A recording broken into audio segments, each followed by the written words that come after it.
Hello student, हम लोग अभी ज्योमेट्रिकल इंटरप्रिटेशंस का सेकंड सेशन कर रहे हैं ऑफ एसएचएम का। उसमें हमें ये देखना y equal to A sine omega t, ये जो हार्मोनिक फंक्शन है या सिंपल हार्मोनिक फंक्शन है वो कैसे आता है। तो हमें क्लियर हो गया था, हम लोगों ने लास्ट जो अभी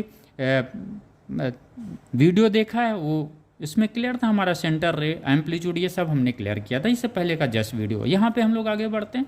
ये ओ क्या है? सेंटर है। इंटरप्रिटेशन हुआ था भाई, एम्पलीट्यूड क्या है उसका? ये रेडियस है।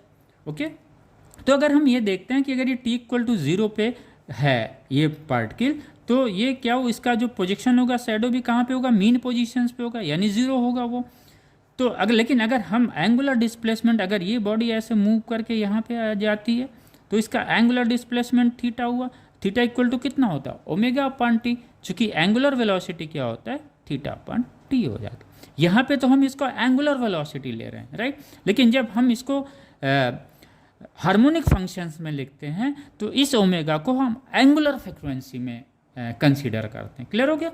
जब हम ये सर्कुलर ले रहे हैं, रेफरेंस सर्किल में जब ओमेगा का स्टडी कर रहे हैं तो ये क्या है? एंगुलर वेलोसिटी है। लेकिन जब ये हम हार्मोनिक, ये सिंपल हार्मोनिक मोशंस में जब ये इसको हम ये एन पे कंसीडर करते हैं तो ये फिर क्या हो जाता है? एंगुलर फ्रिक्वेंसी हो जाता है। ये बहुत बारीक डिफरेंस है, बहुत छोटा सा अंतर, इसको दिमाग में ज़रूर रखिएगा, राइट।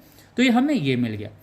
अब हमें क्या करना है, क्योंकि ये जो रेफरेंस सर्किल पे जो ये बॉडी मूव कर रही है, किस में मूव कर रही है? यूनिफॉर्म सर्कुलर मोशन में है। क्या है? यूनिफॉर्म सर्कुलर मोशन में है। लेकिन जो एसएचएम कर रहा है ये बॉडी, ये नॉन यूनिफॉर्म मोशन में, यानी इसके स्पीड हर पॉइंट पे चेंज होते रहते हैं। तो अगर हम इसका जो पार्टिकल एसएचएम कर रही है उसका अगर हम ये डिफ्रेंशिएशंस निकाल लें, क्या निकालेंगे? D y d t. जब हम डी वाई डी टी निकालेंगे बच्चों तो ये हमें क्या मिलेगा? इसका वेलोसिटी मिलेगा। किसका? इस एच एच एम का, एन का। ये क्या हो जाएगा? ए ओमेगा कास ओमेगा टी हो जाएगा, राइट। ये तो हमको इसको वेलोसिटी मिल गई, और इस वेलोसिटी को अगर हम फिर री इंटीग्रेट कर दें तो हमें क्या मिल जाएगा? एक्सेलरेशन मिल जाएगा। लेकिन अभी हमें क्या निकालना? वेलोसिटी निकालना। D y d t equal to A omega cos omega T.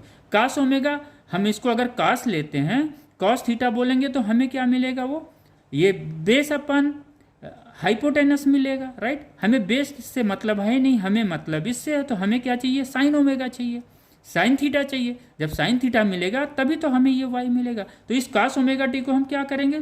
Sign में कन्वर्ट कर लेंगे। ए 1 minus sine square omega t, ये हो गया। अब ये साइन स्क्वायर ओमेगा टी की वैल्यू हमें रख देंगे, फिर हमें जो स्पीड मिलेगा बच्चों ये हमें मिल जाएगा। Thank you.